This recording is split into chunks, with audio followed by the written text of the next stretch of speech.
Ayan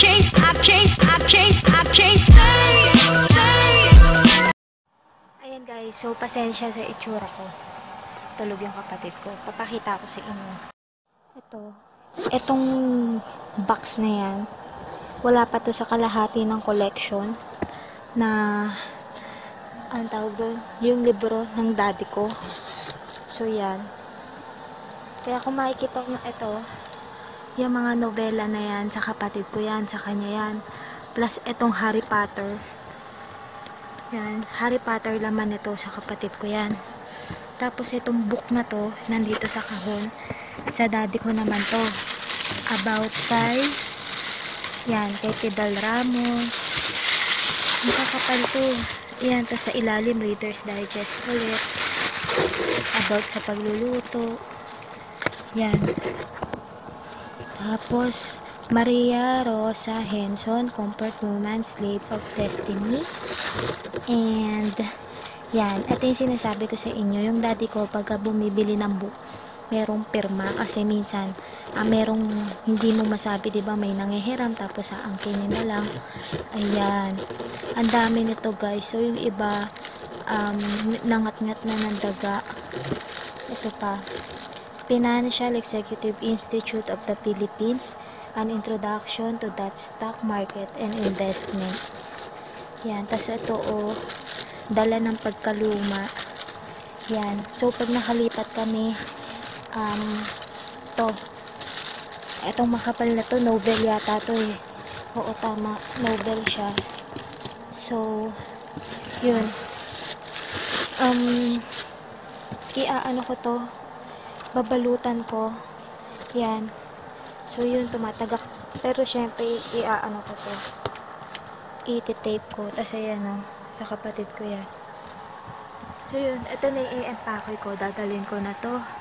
Tsaka to. Dadalhin na siya sa kabila. So, inaayos ko na. Tapos, ito, dito muna siya para pag nag-stay ako dito, meron pa rin akong hangin. And, ayan. Ito, hindi ko alam kung kailan maayos. So, wait. Ito eh. Tapos, ito yung sinasabi ko sa inyo, tinahi ko na. Andito yung iba kong damit. Kaya, ayan. Ang dami yung daming dumi.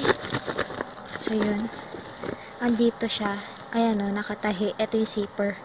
Para, if ever na merong tumulong sa aming ibang tao, hindi sila sisimple ng dekwat. Dahil nakaano na siya, nakatahi. So, yan. Tapos, pag nakalipat na kami, tatanggalin ko na yung mga ibang damit dito. Itatapon ko na to kasi sira na to eh. So, yan. Siguro, guys, kinabukasan ko na lang kayo siguro itutour dun sa bahay. Kahit na ginagawa pa siya. Kasama yung mga naggagawa. Yung kapitbahay namin na sira ulo. Ayun, ginaya yung namin, yung hagdan. Nilagyan kasi namin yung hagdan namin ng tiles. Sa yung kabila naman, nilagay nila yung marble, yung mga bato-bato.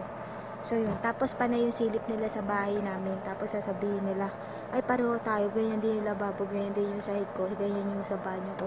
So paano namin malalaman yung style ng bahay nila kung hindi naman kami doon nakakaakyat, diba? So dahil nga ay magkaaway nga kami, paano kami makakaakyat doon? So yun, mayabang yung kapitbahay namin. Ayaw niya. Gusto niya lahat nung sasakupin niya sa kanya.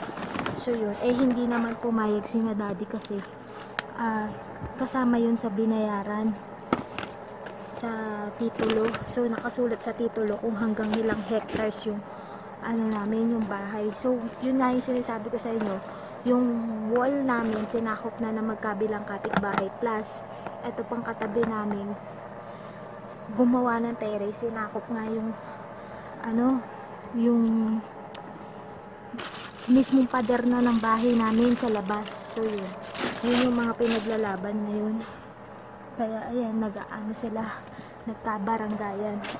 So if ever na hindi ako nakakapag good night, ando doon kami nagbabantay. So anytime pwede magkaroon ng gulo or magka-aberya kasi ang dami pang problema.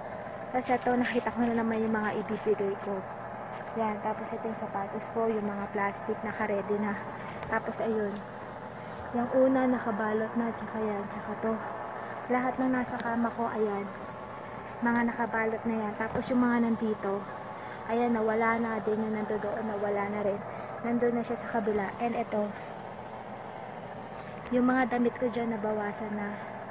Kaya ayun, ito na lang yung aasikasuhin ko, yung mga bag ko. Grabe guys, ito. Lagyan kong ilaw para makita nyo. Malaking sako na yan. Ito yung pinakamalaking sako bag. So, ang laman lang nito, puro bag ko. And tingnan nyo guys. Grabe ang bigat. Ang dami kong bag. So, yun. Masyado lang akong addict sa bag. Plus, itong Seco Sana. Yan. Tapos, si Domo. Yan. Yung Domo kong maliit, diba guys? Nakita nyo na. Tapos, meron pa akong isa pa ulit. Bali, 3 na sila. Ito, backpack. Plus, itong gamit ko ngayon. Pakita ko sa inyo. Ayan. Tapos, yung meron pang maliit yung lagayan kong cellphone sa studio. Na laging nakasabit sa akin. Ayan. So, yan. Tapos, meron pa ako dito sa tray na to. O kung ano man yung tawag dyan. Dilipat ko na siya dito para isang hilaan na lang yung bag ko. And, ito yung sinasabi ko sa inyong nasira. Ayan o. May bungi. Ayaw mag-focus.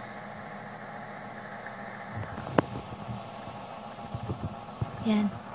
Dalagay ko na siya dyan. Tapos ito, huwag sana siyang mayupi. Ang pangit niyan pag nayupi ito.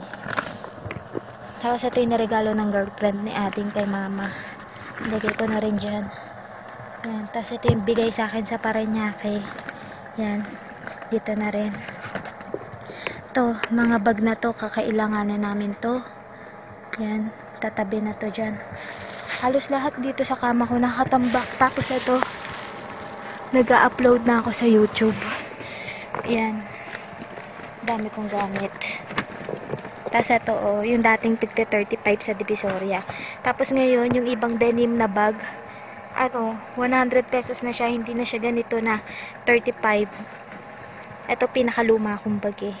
Gamit ko nung high school kapag shorten. Tapos ito, ipapaayos ko. Sayang, once ko lang siya nasuot. Yan.